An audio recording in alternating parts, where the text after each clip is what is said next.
नमस्कार मेरे प्यारे विद्यार्थियों, आप सभी का एक बार पुनः स्वागत करते हैं आपके अपने YouTube प्लेटफॉर्म संध्या कंप्यूटर क्लासेज पर। RSIT मुख्य परीक्षा आप सभी को विद्यार्थी के 6 अक्टूबर को आयोजित होने वाली है और आप सभी को यहाँ से संध्या कंप्यूटर के माध्यम से जो भी इंपॉर्टेंट क्वेश्चंस बताए जा रहे हैं उन सभी क्वेश्चंस को आप अवश्य देखना। एग्जाम तक आपके निश्चित ही बहुत ही ज़्यादा परसेंटेज बनेंगे इस चैनल के माध्यम से अगर आप रेगुलर बेस से पढ़ रहे हैं। सबसे पहले क्वेश्चन नंबर फर्स्ट से हम शुरुआत करते हैं आज इस मॉडल पेपर के कंप्यूटर मेमोरी की गति का सही क्रम। भाई कंप्यूटर मेमोरी की गति का क्रम पूछा गया है और वो भी कौन सा क्रम पूछा गया है, तेज से धीरे यानी फास्ट से स्लो की ओर पूछा है। भाई फास्ट टू स्लो की ओर पूछा है, फास्ट टू स्लो की ओर पूछा है। तो देखिए सबसे तेज कार्य करने में पूछा है तो भाई कौन सी हो जाएगी, यहाँ पे ध्यान देना है। भाई सबसे तेज कौन सी होती है, भाई रजिस्टर होती है, उसके बाद में कैश मेमोरी हो जाएगी, उसके बाद मेन मेमोरी हो जाएगी और सबसे स्लो हो जाएगी हार्ड डिस्क। ये वाला जो क्रम है ना ऑप्शन बी पे लिखा हुआ है, ये स्पीड के मामले में तेज से धीरे की ओर क्रम है। तो यहां से इस क्वेश्चन का करेक्ट आंसर हो जाएगा ऑप्शन नंबर बी। यानी अगर आपको रजिस्टर ऑप्शंस में मिल जाता है तो ये सबसे तेज मेमोरी है, उसके बाद में कैश मेमोरी होती है, उसके बाद में मेन मेमोरी होती है और सबसे स्लो कौन सी होती है, भाई सेकेंडरी जो हार्ड डिस्क के अकॉर्डिंग हम देख सकते हैं। आगे वाले क्वेश्चंस की बात कर लेते हैं। क्वेश्चन नंबर 2 आप सभी की स्क्रीन के समक्ष है। वर्ड रैप की विशेषता है, भाई वर्ड रैप की विशेषता बतानी है। वर्ड रैप क्या कार्य करता है, तो आप सभी को ध्यान देना। वर्ड रैप का मतलब क्या होता है, टेक्स्ट को आवश्यकता अनुसार शब्द अगली पंक्ति में ले जाता है। तो यही इस क्वेश्चन का भाई क्या हो जाएगा करेक्ट आंसर। जैसे लाइन पूरी हो जाती है ऑटोमेटिकली अगली लाइन में पहुंचाने का कार्य कौन करेगा, भाई वर्ड रैप। ऑप्शन नंबर जो ए पे लिखा हुआ है ये इस क्वेश्चन का करेक्ट आंसर हो जाता है। आगे वाले क्वेश्चंस की बात कर लेते हैं। क्वेश्चन नंबर 3 आप सभी की स्क्रीन के समक्ष है। निम्न में से कौन से पेज मार्जिन का एक प्रकार नहीं है, इनमें से आपको कौन सा भी बताना है जो एक पेज के मार्जिन का सही प्रकार नहीं है पूछा है। भाई ध्यान दीजिएगा, ठीक है। तो यहाँ से आपको याद रखना है कि लेफ्ट होता है, राइट होता है, सेंटर या टॉप। तो आप सभी को याद रखना है पेज की मार्जिन का पूछा गया है। पेज की किसकी पूछा गया, भाई बात किसकी हो रखी है, पेज मार्जिन की बात हो रखी है। तो मार्जिन के अंदर आपको ध्यान देना है कौन कौन सा होता है मार्जिन देना है। तो आपको एक तो लेफ्ट होता है बिल्कुल, इसके अलावा आपको याद रखना राइट होता है, इसके अलावा आपको याद रखना टॉप होता है और एक होता है बॉटम। तो ये 4 प्रकार के पेज मार्जिन होते हैं। तो यहाँ पे सेंटर होगा ना, ये सेंटर कोई मार्जिन का प्रकार नहीं होता, ये सेंटर अलाइनमेंट का प्रकार होता है। तो ऑप्शन सी वाला विकल्प यहाँ से राइट आंसर माना जाएगा। नेक्स्ट आगे वाले क्वेश्चंस की बात कर लेते हैं। प्रेजेंटेशन के समस्त स्लाइडों में समान प्रभाव देखने के लिए आप प्रयोग करेंगे। भाई जो स्लाइड है उन सभी स्लाइडों के अंदर समान प्रभाव यानी एक जैसा प्रभाव देखना चाहते हैं तो आप किसका उपयोग करेंगे। भाई मैंने कई बार तो बोला हुआ है कि सभी स्लाइडों के पीछे एक जैसा बैकग्राउंड डालना है तो आप डिजाइन टेम्पलेट का उपयोग करते हैं। किसका उपयोग करेंगे, ऑप्शन नंबर डी पे लिखा हुआ डिजाइन टेम्पलेट इस क्वेश्चन का यहाँ से करेक्ट आंसर हो जाएगा। आगे वाले क्वेश्चंस की बात कर लेते हैं। MS वर्ड 2010 में टेक्स्ट को मध्य में लाने के लिए शॉर्टकट कुंजी कौन सी है। भाई टेक्स्ट को मध्य में पूछा, ये आपका पेज होता है ना, इस पेज के बीच में लाना है। यानी सीधी सी बात कर रहा है, भाई सेंटर की शॉर्टकट की पूछा है तो सेंटर की शॉर्टकट की कौन सी होती है, ये कंट्रोल ई हो जाएगा। भाई कंट्रोल ई किसकी होती है, तो आपको ध्यान देना सेंटर की होती है ना। कंट्रोल सी किसकी होती है, तो ये तो भाई किसकी हो जाएगी, कॉपी की हो जाएगी। आपको पहले से ये तो पता होगा। कंट्रोल आर हो जाएगी, भाई अलाइन टेक्स्ट राइट की हो जाती है, अलाइन टेक्स्ट राइट की हो जाती है। तो यहां से क्वेश्चंस का करेक्ट आंसर हो जाएगा ऑप्शन नंबर सी वाला विकल्प। कंट्रोल बटन के साथ में ई का उपयोग किया जाता है। चलिए आगे वाले क्वेश्चंस की बात कर लेते हैं। हैंड हेल्ड कंप्यूटर का एक उदाहरण है। भाई हैंड हेल्ड कंप्यूटर का उदाहरण इनमें से कौन सा है, कौन सा एक हैंड हेल्ड कंप्यूटर का उदाहरण है। देखिए पीडीए, लैपटॉप, माइक्रो प्रोसेसर या उपरोक्त में से कोई नहीं। तो आप सभी को ध्यान देना है कि हैंड हेल्ड वे कंप्यूटर होता है जिनको हम आसानी से अपने हाथ में रख के, अपने हथेली में रख के इस्तेमाल कर सकते हैं। तो कौन कौन से होते हैं आपको याद रखना, जैसे मोबाइल होता है, इसके अलावा जैसे आपको ध्यान देना है भाई टैबलेट होता है, इसके अलावा आपको याद रखना फैबलेट भी होता है, इसके अलावा आपको याद रखना पीडीए भी होता है ना। तो ये सारे के सारे इसके अंदर आते हैं। तो इसका मतलब यहाँ से करेक्ट आंसर कौन सा हो जाएगा, ऑप्शन नंबर ए वाला विकल्प हो जाता है, पीडीए यहाँ से करेक्ट क्वेश्चन हो जाएगा। चलिए आगे वाले क्वेश्चन की बात कर लेते हैं।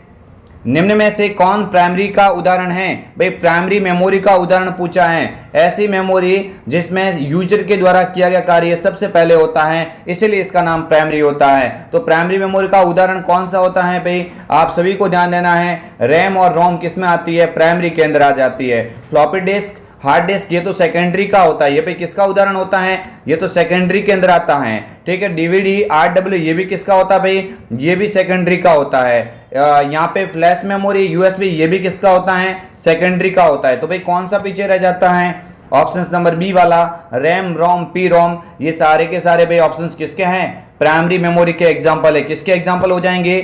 प्राइमरी मेमोरी के एग्जांपल हो जाते हैं। भाई किसके एग्जांपल हो जाएंगे? प्राइमरी मेमोरी के एग्जांपल हो जाते हैं। चलिए आगे वाले क्वेश्चंस की बात कर लेते हैं। यहां से करेक्ट आंसर भाई क्या हो जाएगा? ऑप्शन नंबर बी हो जाएगा। नेक्स्ट आगे वाले क्वेश्चंस की बात कर लेते हैं। गणना से संबंधित कार्य किस क्षेत्र में किए जाते हैं? भाई गणना से संबंधित कार्य पूछा जा रहा है, तो गणना से संबंधित कार्य किस क्षेत्र के में किए जाते हैं? अर्थमेटिक लॉजिक यूनिट, यानी इसका शॉर्ट नेम होता है एएलयू। क्या होता है भाई? एएलयू होता है। सीपीयू, कंट्रोल यूनिट या उपरोक्त सभी। तो यहां से ध्यान देना है कि ये सारे के सारे जो पार्ट्स है ना, ये सारे प्रोसेसिंग डिवाइस के पार्ट्स होते हैं। किसके होते हैं भाई? प्रोसेसिंग डिवाइस के पार्ट्स होते हैं। लेकिन आप सभी को ध्यान देना है कि यहाँ पे गणना से संबंधित यानी अर्थमेटिक जो लॉजिकल जो गणना होती है वो किसके द्वारा किया जाता है भाई? एएलयू। या से हम करेक्ट आंसर करेंगे। किसका उपयोग? गणना से संबंधित जो कार्य होता है वो एएलयू के द्वारा किया जाता है। ये क्वेश्चंस आपके एग्जाम के अंदर कई बार पूछा गया है, आप सभी को यहाँ पे ध्यानपूर्वक देखना है। चलिए आगे वाले क्वेश्चंस की बात कर लेते हैं। यह एक प्रोटोकॉल है। भाई कौन सा इनमें से एक प्रोटोकॉल है? तो प्रोटोकॉल की बात हो जाए ना, टीसीपी। इसका पूरा नाम क्या होता है? Transmission control protocol. ये तो प्रोटोकॉल होता है। इसके अलावा भाई कौन सा प्रोटोकॉल होता है? देखिए मैं आपको बता देता हूं, टीसीपी ये भी प्रोटोकॉल है, एचटीटीपी ये भी प्रोटोकॉल है, एफटीपी ये भी प्रोटोकॉल है। यानी ये तीनों प्रोटोकॉल के उदाहरण हैं। तीनों के तीनों भाई किसके उदाहरण हो जाएंगे? प्रोटोकॉल के उदाहरण हो जाएंगे। ये तीनों क्या है भाई? प्रोटोकॉल है। इन सभी का पूरा नाम मैं आपको जल्दी से बोल देता हूं। इसका पूरा नाम होता है ट्रांसमिशन कंट्रोल प्रोटोकॉल। एचटीटीपी का पूरा नाम होता है hyper text transfer protocol. FTP का पूरा नाम होता है फाइल ट्रांसफर प्रोटोकॉल। तो यहां से करेक्ट आंसर क्या हो जाएगा भाई? उपरोक्त सभी हो जाएगा। उपरोक्त सभी हो जाता है। ऑप्शन नंबर डी वाला विकल्प यहां से सही माना जाएगा। आगे वाले क्वेश्चंस की बात कर लेते हैं भाई। ताप, दबाव, गति आदि संकेतों के आधार पर कार्य करने वाले कंप्यूटर होते हैं। किसके आधार पे बात हो रही है? ताप, दाब, गति आदि संकेतों के आधार पे कार्य करने वाले जो कंप्यूटर होते हैं उन सभी को हम एनालॉग कंप्यूटर कहते हैं। जो भाई आपको मापन प्रक्रिया संबंधित बात हो जाए ना, कभी किसके संबंधित बात हो जाए भाई? मापन प्रक्रिया से संबंधित बात हो जाती है, सारे एनालॉग हो जाएंगे। अगर आपको गणना से संबंधित कभी बात हो जाए ना एग्जाम में, गणना करने के लिए कौन से कंप्यूटर का उपयोग किया जाता है, तो वहां पे आप क्या करेंगे? डिजिटल कंप्यूटर करेंगे। जब दोनों की बात हो जाए कि एनालॉग और डिजिटल दोनों का कार्य कौन करता है, तो वहां पे आप क्या कर लेना? हाइब्रिड कंप्यूटर कर लेना। कौन सा कर लेंगे? हाइब्रिड कर लेंगे, जिसमें एनालॉग और डिजिटल दोनों कंप्यूटर का मिश्रित रूप होता है।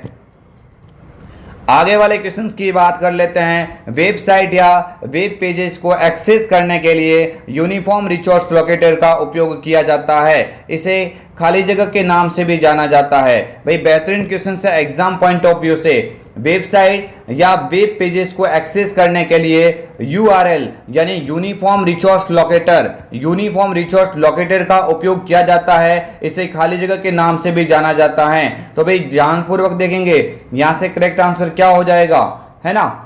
वेबसाइट या वेब पेज को एक्सेस करने के लिए यूआरएल यानी उसका उपयोग किया जाता है। इसे खाली जगह के नाम से जान सकते हैं। Browser, status bar, address bar, menu bar या उपरोक्त में से कोई नहीं। तो भाई इसका राइट आंसर हो जाएगा एड्रेस बार। क्या हो जाएगा करेक्ट आंसर?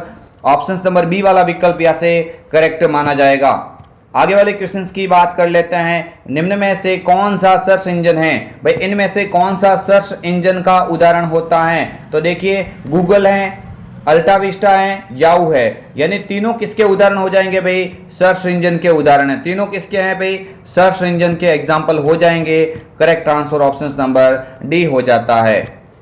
आगे वाले क्वेश्चंस की बात कर लेते हैं। ये ग्राफिकल यूजर इंटरफेस GUI आधारित ऑपरेटिंग सिस्टम है। भाई इनमें से कौन सा GUI बेस्ड ऑपरेटिंग सिस्टम है? तो देखिए विंडोज 10, इसमें भी ग्राफिक्स बेस्ड कार्य किया जाता है, तो ये भी ऑप्शन हो जाएगा। मैक OS ये भी ग्राफिक्स बेस्ड होता है। लिनक्स ये भी होता है। तो भाई क्या हो जाएगा यहाँ से correct answer? Option number D पे हो जाएगा उपरोक्त सभी। अगर आपके एग्जाम में आ जाए कि CUI बेस्ड कौन से होते हैं, कि भाई ऐसा कौन है जो GUI के ऊपर डिपेंड नहीं है, तो दो नाम तो अवश्य याद रख लेना। एक तो आप याद रख लेना यूनिक्स को, और एक आप याद रख लेंगे किसको? MS-DOS को। किसको याद रख लेंगे? MS-DOS को याद रख लेना, यानी यूनिक्स और MS-DOS ऐसे दो ऑपरेटिंग सिस्टम है जो GUI पर आधारित नहीं होते हैं। ये सारे CUI यानी कमांड यूजर इंटरफेस के ऊपर डिपेंड होते हैं। चलिए आगे वाले क्वेश्चंस की बात कर लेते हैं। निम्न में से कौन सा मोबाइल ऑपरेटिंग सिस्टम का उदाहरण है? भाई उदाहरण है पूछा है, एंड्रॉइड मोबाइल ऑपरेटिंग सिस्टम होता है, बिल्कुल राइट होगा। यहाँ पे विंडोज 10 है ना, ये तो कंप्यूटर ऑपरेटिंग सिस्टम है। किसका उदाहरण हो जाएगा भाई? ये तो कंप्यूटर ऑपरेटिंग सिस्टम का उदाहरण है। MS-DOS ये भी किसका हो जाएगा? ये भी कंप्यूटर ऑपरेटिंग सिस्टम का उदाहरण हो जाएगा, है ना। तो इसका मतलब करेक्ट आंसर यहाँ से क्या हो जाएगा? ऑप्शन नंबर ए, यानी एंड्रॉइड है ना, ये किसका हो जाएगा? मोबाइल ऑपरेटिंग सिस्टम का एग्जांपल होता है। तो इस क्वेश्चन का करेक्ट आंसर हो जाएगा ऑप्शन नंबर ए, एंड्रॉइड यहाँ से बिल्कुल सही माना जाएगा। आगे वाले क्वेश्चंस की बात कर लेते हैं। विंडोज 10 में स्क्रीनशॉट लेने के लिए किसका उपयोग किया जाता है? भाई विंडोज 10 के अंदर अगर आप कंप्यूटर में स्क्रीनशॉट लेना चाहते हैं, तो भाई स्क्रीनशॉट लेने का विकल्प कौन प्रदान करता है? आप सभी को ध्यान देना है, उसका राइट आंसर है स्नैपिंग टूल्स। ये स्नैपिंग टूल्स एक ऐसा कमांड है जो आप है ना कंप्यूटर का फुल स्क्रीन है या आवश्यकता अनुसार स्क्रीनशॉट आप ले सकते हैं और इमेज के रूप में उससे संपादित कर सकते हैं। इस क्वेश्चन का करेक्ट आंसर हो जाएगा option number D, snapping tools हो जाता है। मैथ इनपुट पैनल ये मैथमेटिकल प्रॉब्लम को सॉल्व करने वाला कमांड होता है। वर्ड पैड एक वर्ड प्रोसेसर प्रोग्राम होता है। और विंडोज मोबिलिटी सेंटर कंप्यूटर में screen brightness, volume, wifi, data, Bluetooth इत्यादि को सेट करने के लिए एक टूल्स होता है जिसको हम विंडोज मोबिलिटी सेंटर कहते हैं। तो फिलहाल इस क्वेश्चन का करेक्ट आंसर क्या हो जाएगा? Snapping tools option number D वाला करेक्ट माना जाएगा। आगे वाले क्वेश्चंस की बात कर लेते हैं। बाईं तरफ के कैरेक्टर को मिटाने के लिए खाली जगह का प्रयोग किया जाता है। अगर आप चाहते हैं कि मुझे बाईं ओर से कैरेक्टर को मिटाना है, बाईं तरफ के अक्षर को मिटाने के लिए आप किसका उपयोग करेंगे? भाई बाईं ओर से पूछा है तो बाईं ओर से बैक स्पेस याद रख लेना। बाईं ओर से क्या याद रख लेंगे? बैक स्पेस, है ना। बाईं ओर से पूछे तो क्या याद रख लेंगे? Back space. क्या याद रख लेंगे? Back space. और दाईं ओर से पूछा जाए एग्जाम में तो आप क्या याद रख लेना? डिलीट याद रख लेना। फिलहाल ऑप्शंस का राइट आंसर क्या हो जाएगा? बैक स्पेस हो जाता है। क्या हो जाएगा भाई? बैक स्पेस हो जाता है। यानी लेफ्ट का पूछे तो बैक स्पेस, राइट का पूछे तो डिलीट हो जाएगा। आगे वाले क्वेश्चंस की बात कर लेते हैं। एक्सेल में शीट का डिफॉल्ट व्यू होता है। भाई एक्सेल के अंदर शीट का डिफॉल्ट व्यू क्या होता है? आज ही मैंने आपको जब पढ़ाया था बोर्ड पे तो ये क्वेश्चंस आपको अच्छे से समझाया था कि जब आपको MS पावर पॉइंट का पूछे, किसका पूछे भाई? जब आपको MS पावर पॉइंट का पूछे तो MS पावर पॉइंट अथवा MS एक्सेल इन दोनों का डिफॉल्ट व्यू नॉर्मल ही होता है। इन दोनों का डिफॉल्ट व्यू क्या होता है? ऑप्शन नंबर सी वाला विकल्प है ना, नॉर्मल यही होता है। MS वर्ड का कभी पूछे एग्जाम में, MS किसका पूछे? MS वर्ड का, तो उसका क्या होता है डिफॉल्ट व्यू? उसका होता है प्रिंट लेआउट। उसका क्या होता है भाई? प्रिंट लेआउट होता है। चलिए अच्छे से क्वेश्चंस को समझा होगा आप लोगों ने। इस क्वेश्चंस का करेक्ट आंसर हो जाएगा ऑप्शन नंबर सी वाला विकल्प, नॉर्मल या से हो जाएगा। यहां पे आगे वाले क्वेश्चंस की बात कर लेते हैं। एक विशेष सूची है जो डॉक्यूमेंट में अपने से संबंधित रेफरेंस पेज के साथ में उपस्थित होती है। भाई आपको ध्यान देना है कि रेफरेंस के अंदर एक विषय सूची बनाने के लिए यानी सब्जेक्ट वाइज आप उसका इंडेक्स बनाना चाहते हैं, तो इंडेक्स बनाने के लिए आप टेबल ऑफ कंटेंट का उपयोग करते हैं। एग्जाम पॉइंट ऑफ व्यू से थोड़ा इंपॉर्टेंट क्वेश्चंस बन जाता है ये, हालांकि अभी तक क्वेश्चंस में बना तो नहीं है, एक दो बार ही पूछा गया है, लेकिन एग्जाम पॉइंट ऑफ व्यू से ये क्वेश्चंस काफी ही महत्वपूर्ण हो जाता है। ठीक है, टेबल ऑफ कंटेंट के द्वारा यहाँ से आप इंडेक्स बना सकते हैं और ये रेफरेंस मेन्यू के अंदर होता है। आगे वाले क्वेश्चंस की बात कर लेते हैं। विंडोज 10 पर फाइल या फोल्डर को लॉक करने में आपकी कौन सी एप्लीकेशन मदद कर सकती है? ये आप इसको है ना टॉप मोस्ट कर सकते हैं। Questions exam point of view से काफ़ी महत्वपूर्ण हो जाता है कि अगर आप चाहते हैं कि विंडोज 10 में मैं किसी फाइल या फोल्डर को लॉक करना चाहता हूँ, तो लॉक करने में आपकी कौन सी एप्लीकेशन मदद करती है? तो उसका नाम ही भी उसके नाम से ही हो जाएगा, फोल्डर लॉक हो जाएगा। क्या हो जाएगा? फोल्डर लॉक हो जाता है। ऑप्शन नंबर सी वाला विकल्प यहाँ से सही माना जाएगा। आगे वाले क्वेश्चंस की बात कर लेते हैं। एक्सेल 2003 का एक्सटेंशन एक्सेल 2007 और एक्सेल 2010, यानी सबसे पहले तो 2003 का ध्यान रखना है, उसके बाद में 2007 का ध्यान रखना है और 2010 का याद रखना है। भाई मैं आपको बता देता हूँ, एक्सेल 2003 का पूछे तो क्या होता है? XLS होता है। एक्सेल 2007 का पूछे तो आप बोल देना XLSX होता है, और एक्सेल 2010 का पूछे तो भी क्या हो जाएगा? XLSX हो जाएगा। यानी 2007 के बाद में जितने भी वर्जन आए हैं उन सभी के पीछे .XLSX लगता है। तो यहां से क्वेश्चंस का करेक्ट आंसर हो जाएगा XLS, XLSX, XLSX। तो यहाँ से ऑप्शन नंबर सी वाला विकल्प हो जाता है, क्योंकि 2003 के पीछे XLS है, ओनली फॉर X नहीं लगा हुआ है। बाकी उनके बाद में जो भी अभी चल रहे हैं ना, उन सभी के अंदर XLSX लगता है। देन आगे वाले क्वेश्चंस की बात कर लेते हैं। नेक्स्ट आगे वाला बेहतरीन क्वेश्चन है, एग्जाम पॉइंट ऑफ व्यू से इंपॉर्टेंट हो जाता है। जब वर्कशीट में रो तथा कॉलम टाइटल को होल्ड करने हेतु ताकि जब वर्कशीट को स्क्रॉल किया जाए तो वे स्क्रॉल ना हो, निम्न में से क्या उपयोग में लिया जाता है? तो जब भी आप वर्कशीट को स्क्रॉल करेंगे तो वो स्क्रॉल नहीं होनी चाहिए। इसके लिए आप किसका उपयोग करेंगे भाई? उसका राइट आंसर क्या है? Freeze pane command. Option number B वाला विकल्प यहाँ से सही माना जाएगा। फ्रीज पेन्स कमांड, ये आपको ध्यान देना है।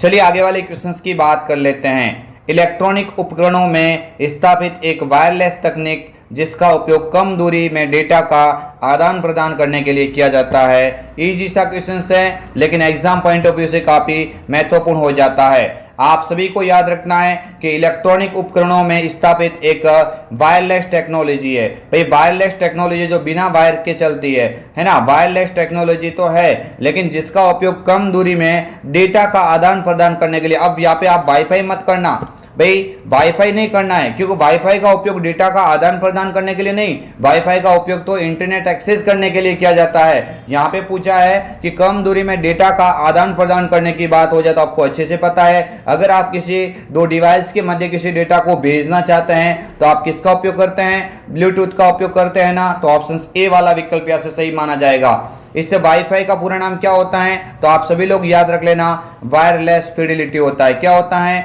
Wireless fidelity. ऑप्शन नंबर यहाँ से हो जाता है। ठीक है, यहाँ से क्वेश्चन का फिलहाल के लिए करेक्ट आंसर हो जाएगा Bluetooth, option number A. Then आगे वाला क्वेश्चन आप सभी के स्क्रीन के समक्ष है कि कोर्टाना क्या है। भाई ये क्वेश्चन आप एग्जाम के पॉइंट ऑफ व्यू से देख लेना, काफी महत्वपूर्ण है। आपके ऑपरेटिंग सिस्टम से, यानी थर्ड जो RSIT यूनिट नंबर जो थर्ड है ना, वहां से ये क्वेश्चन लिया गया है। तो कोर्टाना क्या होता है? तो भाई कोर्टाना विंडोज 10 के अंदर सर्च बॉक्स की तरह इस्तेमाल किया जाता है। अगर आप बोल के किसी डेटा या किसी ऑब्जेक्ट को सर्च करना चाहते हैं तो भी आप इसका उपयोग कर सकते हैं। तो विंडोज 10 में अंतर्निर्मित डिजिटल निजी सहायक, ऑप्शन नंबर ए यहाँ से इस क्वेश्चन का करेक्ट आंसर हो जाएगा। ठीक है भाई, एक निजी सहायक होता है, एक प्राइवेट मतलब असिस्टेंट होता है जो किसी भी प्रकार का डेटा या कोई भी आप कंप्यूटर में सर्च करना चाहते हैं, चाहे बोल के सर्च करो या ऐसे टाइप करके सर्च करो, ये आपका कार्य करता है। कौन सा भाई? कोर्टाना। देन आगे वाले क्वेश्चंस की बात कर लेते हैं। DNS का पूर्ण रूप क्या है? भाई DNS का पूरा नाम पूछा है ना, तो आपको ध्यान देना है, डोमेन नेम सिस्टम हो जाएगा। Domain name system, option number ए वाला विकल्प हो जाता है। आगे वाले क्वेश्चंस की बात कर लेते हैं। सूचना सुरक्षा प्रबंधन प्रणाली के लिए निम्न में से कौन सी ISO मानक है? तो ये प्रश्न एग्जाम में आया हुआ है। कौन से ISO मानक हो जाएगी सूचना सुरक्षा प्रबंधन के लिए? तो आपको याद रखना ISO 27001, ISO 27001 ये इस क्वेश्चन का क्या हो जाएगा, करेक्ट आंसर हो जाएगा, है ना। ये इस क्वेश्चन का क्या हो जाएगा भाई, करेक्ट आंसर हो जाएगा सूचना सुरक्षा प्रबंधन, है ना। सूचना सुरक्षा प्रबंधन के लिए कौन सा iOS होता है, तो आप बोल देना 27001 होता है। चलिए आगे वाले क्वेश्चंस की बात कर लेते हैं। विंडोज 10 में सॉफ्टवेयर इंस्टॉल्ड नहीं किया जा सकता पूछा भाई, ध्यान दीजिएगा। देखिए आप सभी को ध्यान देना है कि इंटरनेट से तो कर सकते हैं, बिल्कुल कर सकते हैं। विंडो स्टोर से भी कर पाएंगे, बिल्कुल कर पाएंगे। सीडी, डीवीडी या पेन ड्राइव के द्वारा भी कर सकते हैं, लेकिन वर्ड फाइल का उपयोग करते हुए किसी सॉफ्टवेयर को इंस्टॉल नहीं किया जा सकता, क्योंकि एमएस वर्ड तो खुद एक क्या होता है भाई, एक एप्लीकेशन होता है ना। एक खुद एप्लीकेशन सॉफ्टवेयर होता है जिसमें वर्ड से संबंधित कार्य किया जा सकता है। तो यहां से करेक्ट आंसर हो जाएगा ऑप्शन नंबर डी वाला विकल्प। देन आप सभी की स्क्रीन के समक्ष है आगे वाला अंतिम यहाँ पे महत्वपूर्ण क्वेश्चन कह सकते हैं। 27 नंबर का क्वेश्चन है, राजस्थान सरकार द्वारा लॉन्च ई कॉमर्स पोर्टल है। भाई इनमें से ऐसा कौन सा पोर्टल है जो राजस्थान सरकार ने ई कॉमर्स के लिए जारी किया है, तो उसका राइट आंसर हो जाएगा भाई राज ई बाजार। क्या हो जाएगा, इसका पूरा नाम क्या बोलेंगे, राज ई बाजार। क्या बोलेंगे भाई, राज ई बाजार बोल देंगे ना, राज ई बाजार बोलेंगे, करेक्ट आंसर हो जाएगा। चलिए आगे वाले क्वेश्चंस की बात कर लेते हैं। मॉक से जुड़ी संस्था नहीं है, भाई इनमें से कौन सी मॉक से जुड़ी संस्था नहीं है, इसका पूरा नाम मैसिव ओपन ऑनलाइन कोर्सेज होता है। भाई मैसिव ओपन ऑनलाइन कोर्सेज होता है या मैसिव ऑनलाइन ओपन कोर्सेज होता है। इस संस्था के अंदर काफ़ी सारे ऐसे जो संस्थाएं आ जाती है जो एजुकेशन से रिलेटिव कार्य करते हैं। यूडेसिटी होता है, कोर्सेरा होता है, खान एकेडमी होता है। लेकिन पॉइंट ऑफ सेल ये तो क्या होता है, एक पेमेंट भुगतान प्रणाली में यानी खुदरा जो पेमेंट भुगतान प्रणाली होती है उसमें ये कार्य करने वाला एक हार्डवेयर पार्ट्स होता है जिसमें एटीएम स्वाइप करके आप पेमेंट वगैरह कर सकते हैं। चलिए आगे वाले क्वेश्चंस की बात कर लेते हैं। राजस्थान सरकार द्वारा लॉन्च क्लाउड स्टोरेज है, भाई राजस्थान सरकार ने कौन सा एक क्लाउड स्टोरेज लॉन्च किया है, तो आप सभी को ध्यान देना है, राज ई वॉल्ट हो जाएगा। राज ई वॉल्ट क्लाउड का मतलब होता है जिसमें आप ऑनलाइन माध्यम से डेटा स्टोर रख सकते हैं। जैसे आपको पता होगा, जैसे गूगल ड्राइव होता है ना, गूगल ड्राइव। इसके अलावा क्या होता है, वन ड्राइव होता है ना, ये माइक्रोसॉफ्ट कंपनी का है, वन ड्राइव होता है। इसके अलावा एप्पल का ड्रॉप बॉक्स होता है। तो ये सारे के सारे आपको ध्यान देना है, राज ई वॉल्ट वगैरह ये सभी किसके प्रकार है, क्लाउड स्टोरेज के प्रकार है। चलिए आगे वाले क्वेश्चंस की बात कर लेते हैं। सेव एज के लिए फंक्शंस कुंजी है, भाई सेव एज करना चाहते किसी फाइल को तो आप ध्यान दीजिएगा F12 का उपयोग किया जाता है। F2 का कार्य ये फाइल का दूसरा नाम रीनेम करने के लिए होता है। F11 अगर आपको मतलब एक्सेल में पूछे, F11 का अगर आपको एक्सेल में पूछे तो क्या होता है भाई, न्यू चार्ट, है ना। न्यू चार्ट बनाने की शॉर्टकट की कौन सी होती है, तो F11 होती है, किसमें, MS एक्सेल के अंदर। आगे वाले क्वेश्चंस की बात कर लेते हैं। नागरिकों के मुद्दों को हल करने के लिए बनाया गया है, तो भाई नागरिकों के मुद्दों को हल करने के लिए कौन सा पोर्टल बनाया गया है, उस पोर्टल का नाम है राज संपर्क। और इसी राज संपर्क हेल्पलाइन नंबर कौन से है भाई, 181 है। कौन से भाई, हेल्पलाइन नंबर 181 के ऊपर डायल कर सकते हैं। चलिए आगे वाले क्वेश्चंस की बात कर लेते हैं। सब ये जॉब सर्च वेबसाइट का एक उदाहरण है। जॉब सर्च वेबसाइट यानी जॉब सर्चिंग वेबसाइट कौन सी होती है, तो आप सभी को याद रखना है, जॉब अलर्ट होती है। कौन सी होती है, जॉब अलर्ट होती है। naukri.com होती है ना, naukri.com होती है भाई, naukri.com होती है। monster.com होती है, कौन सी, monster.com। तो आप सभी को ध्यान देना है कि यहाँ से correct answer option number C हो जाता है, monster.com। नेक्स्ट आगे वाले क्वेश्चंस की बात कर लेते हैं। निम्न में से एंटीवायरस का उदाहरण नहीं है, भाई इनमें से कौन सा एंटीवायरस नहीं है, तो देखिए नॉर्टन होता है, क्विकिल होता है, अवीरा होता है। नेटस्केप नेविगेटर ये तो क्या है, तो आपको ध्यान देना वेब ब्राउजर है। क्या है भाई, ये तो एक वेब ब्राउजर का उदाहरण है। चलिए ये दुनिया का सबसे पहला कॉमर्शियल जो वेब ब्राउजर के रूप में जाना जाता है, किसको, नेटस्केप नेविगेटर को। आगे वाले क्वेश्चंस की बात कर लेते हैं। किस मेमोरी को एक्सटर्नल या नॉन वॉलेटाइल मेमोरी कहा जाता है, तो देखिए आपको ध्यान देना है कि एक्सटर्नल यानी जो बाहर भी निकल सकती है ना, और उसे नॉन वॉलेटाइल भी कहते हैं। तो आपको ध्यान देना प्राइमरी, ये प्राइमरी तो कौन सी नहीं होगी, सेकेंडरी मेमोरी को ही क्या बोलेंगे हम, नॉन वॉलेटाइल। या इसको हम कौन सी मेमोरी बोल सकते हैं, एक्सटर्नल मेमोरी। कौन सी मेमोरी बोलेंगे भाई, ऑप्शन नंबर यहाँ से करेक्ट हो जाएगा ऑप्शन नंबर बी वाला, है ना। इसे क्या बोल सकते हैं हम, इसे बोलेंगे हम सेकेंडरी मेमोरी। आगे वाले क्वेश्चंस की बात कर लेते हैं। फ्लॉपी डिस्क और हार्ड डिस्क को कहा जाता है भाई, फ्लॉपी डिस्क और हार्ड डिस्क इन दोनों में चुंबकीय पदार्थ होता है, इसलिए इसको मैग्नेटिक डिस्क कहा जाता है। भाई ये मैग्नेटिक डिस्क वगैरह है ना, ये मैग्नेटिक और ऑप्टिकल ये दोनों के दोनों किस में आती है भाई, ये सेकेंडरी मेमोरी के उदाहरण है। किसके उदाहरण है भाई, सेकेंडरी मेमोरी के उदाहरण है, सेकेंडरी मेमोरी के एग्जाम्पल होता है। ठीक है, तो इस क्वेश्चन का करेक्ट आंसर क्या हो जाएगा, ऑप्शन नंबर ए वाला विकल्प हो जाएगा। फ्लॉपी डिस्क और हार्ड डिस्क मैग्नेटिक डिस्क के उदाहरण होते हैं। देखिए ये आपके समक्ष थे महत्वपूर्ण 35 क्वेश्चंस। आप कमेंट करके अवश्य बताना कि आपने 35 में से कितने क्वेश्चंस करेक्ट किए, स्कोर क्या रहा, आप कमेंट करके अवश्य बताना, ताकि आपको अपनी तैयारी कितनी अच्छी है कितनी नहीं है उसका पूरा पता लग सके। भाई शाम को आने वाली 8 बजे लाइव क्लास, 8 बजे जो लाइव क्लास आएगी अपनी शाम को, और उस लाइव क्लास के अंदर धमाकेदार वीडियो यहाँ पे आपको प्रस्तुत किया जाएगा। और आप सभी को ध्यान देना है कि उसमें महामैराथन के अंदर वो 70 टॉप लेवल की क्वेश्चंस हमने शामिल किए हैं, जो मैं दावा करता हूँ कि आपकी बार आपके एग्जाम के अंदर हूबहू देखने को मिलेंगे। तो उस 70 क्वेश्चंस को एक बार अपनी आंखों से बाहर निकाल के अवश्य जाना एग्जाम के अंदर, हूबहू आपके पेपर के अंदर वो क्वेश्चंस आपको ऑलरेडी दिख जाएंगे। तो फ्रेंड्स ये हम आपके समक्ष लेके आए थे महत्वपूर्ण 35 क्वेश्चंस। आई होप आप सभी को वीडियो पसंद आया होगा। अगर आपको वीडियो पसंद आया तो प्यारी सी कमेंट करके लाइक शेयर एंड सब्सक्राइब अवश्य कीजिएगा। मिलेंगे आपको एक और अन्य वीडियो के साथ में, तब तक के लिए जय हिंद, वंदे मातरम, जय भारत।